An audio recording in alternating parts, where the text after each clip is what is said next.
Assalamualaikum warahmatullahi wabarakatuh. Selamat datang kembali di Payung Hukum.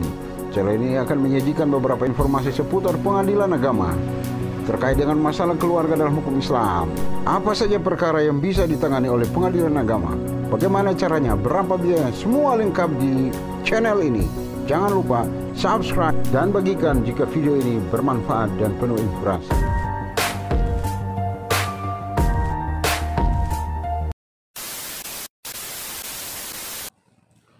Bismillahirrahmanirrahim.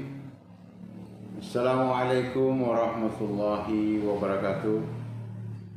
Kembali lagi dengan channel spesial paling spektakuler di saat ini, karena channel ini akan membahas setiap permasalahan yang ditangani oleh pengadilan agama. Seperti yang saya jelaskan di video saya sebelumnya, bahwa apa saja yang menjadi kewenangan pengadilan agama, dan pada saat ini juga masih terkait dengan masalah-masalah yang diajukan di pengadilan agama, masih seputar perkawinan, masalah rumah tangga. Mungkin bisa saja kita bahas apa-apa yang menjadi masukan untuk teman-teman atau bertanya di kolom komentar. Itu juga bisa menjadi poin materi pada video berikutnya. Jangan lupa teman-teman untuk terus bagikan video ini jika video ini bermanfaat untuk khalayak yang lebih ramai lagi, yang belum tahu tentang hukum Islam, yang belum tahu tentang perkawinan, yang belum tahu dengan tugas-tugas pengadilan agama.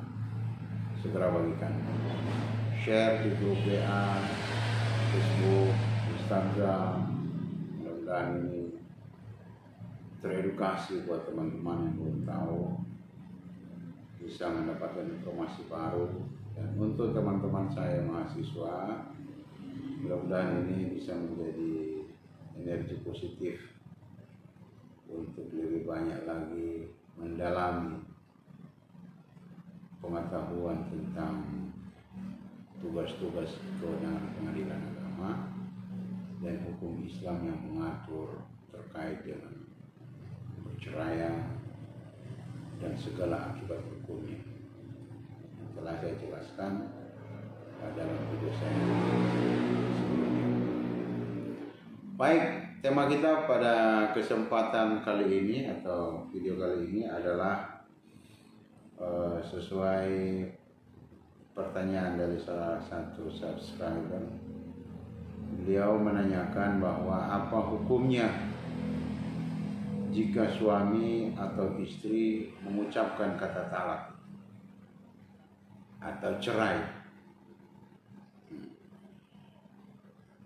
Kita tahu bahwa dalam suatu rumah tangga di mana saja sejak Nabi Muhammad SAW atau sejak Nabi Adam, bahwa masalah rumah tangga itu tidak pernah sepi daripada suami dan istri.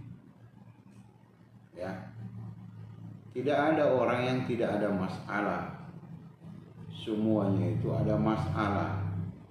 Namun masalah ini bisa diselesaikan dengan baik-baik, ada yang sudah tidak bisa dipertahankan lagi. Oleh karena itu, sebelum kita jauh membahas tentang hukum suami mengucapkan talak dan bagaimana jika istri juga mengatakan, apakah ada hukum yang mengatur itu? Sebelum kita jauh ke sana, kita pahami dulu atau kita mengerti makna istilah dari kata talak. Dalam pandangan ilmu fikih, dalam pandangan hukum Islam atau dalam fikih, percayaan secara hukum Islam disebut dengan talak, yang artinya melepas diri atau melepas ikatan, atau juga diartikan meninggalkan. Sedangkan dalam arti yang lebih luas, pandangan para ulama, melepas tali perkawinan atau melepas diri dari hubungan suami istri dengan kata-kata talak atau semacamnya. Dengan kata-kata talak atau kata yang memaknai atau yang maknanya kurang lebih sama dengan kata talak. Baik, bagaimana dengan pandangan undang-undang atau peraturan pemerintah? Di dalam Undang-Undang Nomor 1 Tahun 1974 yang telah diubah dengan Undang-Undang Nomor 16 Tahun 2019 tentang perkawinan, di dalam undang-undang tersebut juga tidak dijelaskan secara terperinci apa pengertian dari talak atau cerai. Namun ada penegasan dalam pasal 39 ayat 2. Putusnya suatu perkawinan disebabkan oleh 3 hal. Yang pertama karena kematian, yang kedua karena perceraian, yang ketiga karena putusan pengadilan. Ini perlu diperhatikan terutama untuk teman-teman atau rekan saya di KUA sebagai penyuluh, harusnya memperhatikan jika ada seseorang yang mengaku duda atau janda. Pertanyaan yang muncul adalah, duda itu karena apa? Cerai atau meninggal? Kalau meninggal istrinya, minta akta kematian.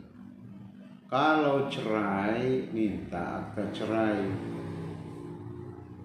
Kenapa demikian? Supaya tidak ada penyelundupan hukum.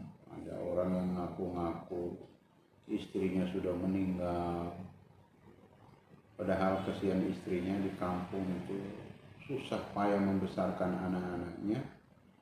Dia di perantauan bersama istri barunya. Ini zalim.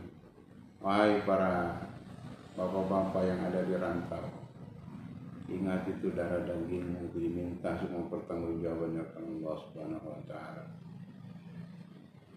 Para KUA juga akan bisa kena pidana jika menikahkan seorang suami atau istri yang masih ada ikatan hukum dengan suami atau istri. Oleh karena itu perlu hati-hati. Mengaku bujang, padahal itu pernikahan yang kedua. Kemudian yang kedua, putusnya perkawinan disebabkan karena ada perceraian. Dan yang ketiga, disebabkan karena putusan pengadilan. Jadi perceraian itu bukan hanya lisan, tapi berdasarkan putusan pengadilan yang telah BHT atau berkekuatan hukum. Kemudian kita lanjut. Kita masuk pada poin pembahasannya. Apa hukum bagi suami yang mengucapkan kata cerai atau talak? Dan bagaimana jika istri juga mengucapkan hal yang sama? Ceraikan aku, begitu kata istri. Kalau begini terus lebih baik kita cerai saja. Biasa ya ibu-ibu kalau lagi datang bulan itu tingkat sensitivitasnya tinggi, tidak boleh banyak tanya, itu bisa kena marah. Apakah ucapan talak yang diucapkan suami atau istri itu sudah benar-benar jatuh talak atau sudah benar-benar menyatakan bahwa perkawinan mereka itu sudah benar-benar cerai atau belum? Sini perlu kita pahami dulu. talak yang diucapkan suami, tentu akibat hukumnya beda. Suami yang mengucapkan talak dengan istri yang mengucapkan talak itu akibat hukumnya beda. Pertama, suami jika mengucapkan talak, maka pada saat itu juga sah jatuh hukumnya talak. Jika istri tidak demikian, biar 1000 kali istri mengucapkan talak tidak berpengaruh, karena hak mengucapkan talak itu hanya kepada suami. Bukan berarti istri nggak bisa ajukan gugatan cerai ke pengadilan. Istri bisa. Undang-undang memberikan ruang kepada istri untuk mengajukan gugatan cerai ke pengadilan. Kemudian kita pahami dulu ucapan talak yang dimaksud itu bagaimana bunyinya, sehingga benar-benarnya dinyatakan jatuh talak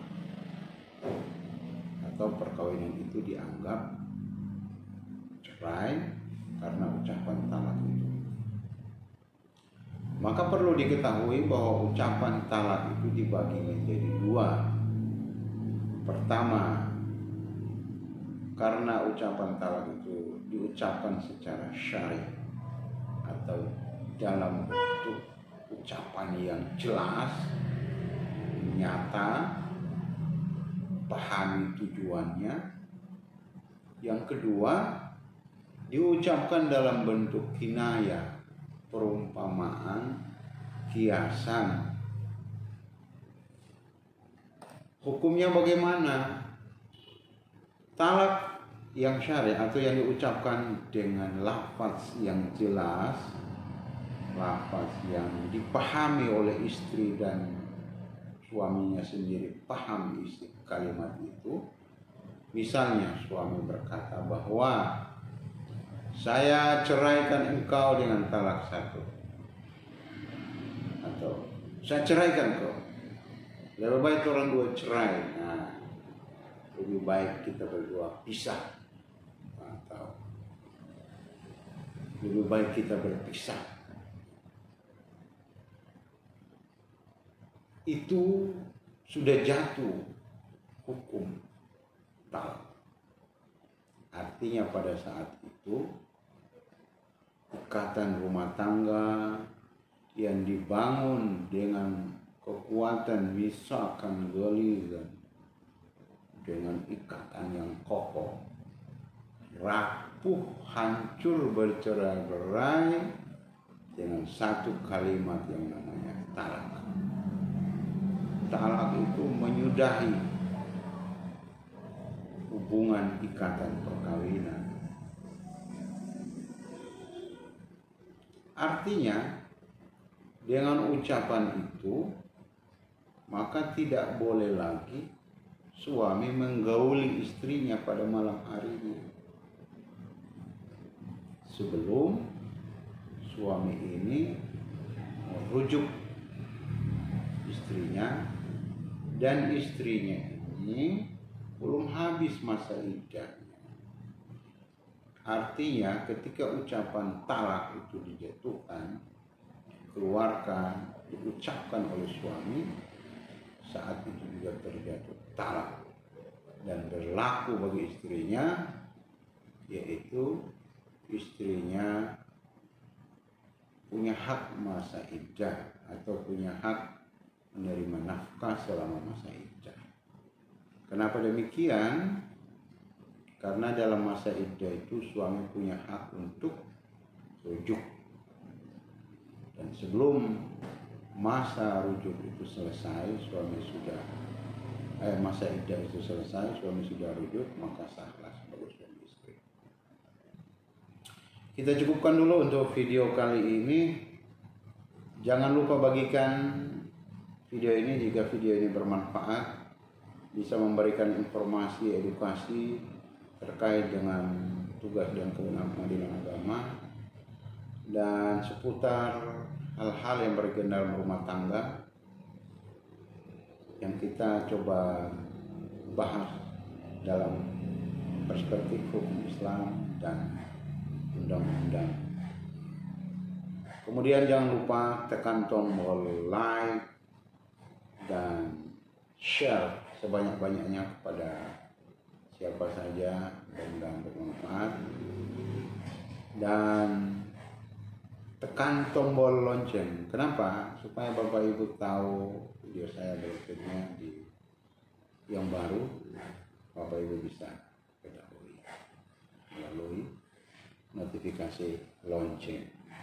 Oke, wallahul musta'an. Wassalamualaikum warahmatullahi wabarakatuh. Bye, keluarga Sakinah, keluarga kuat.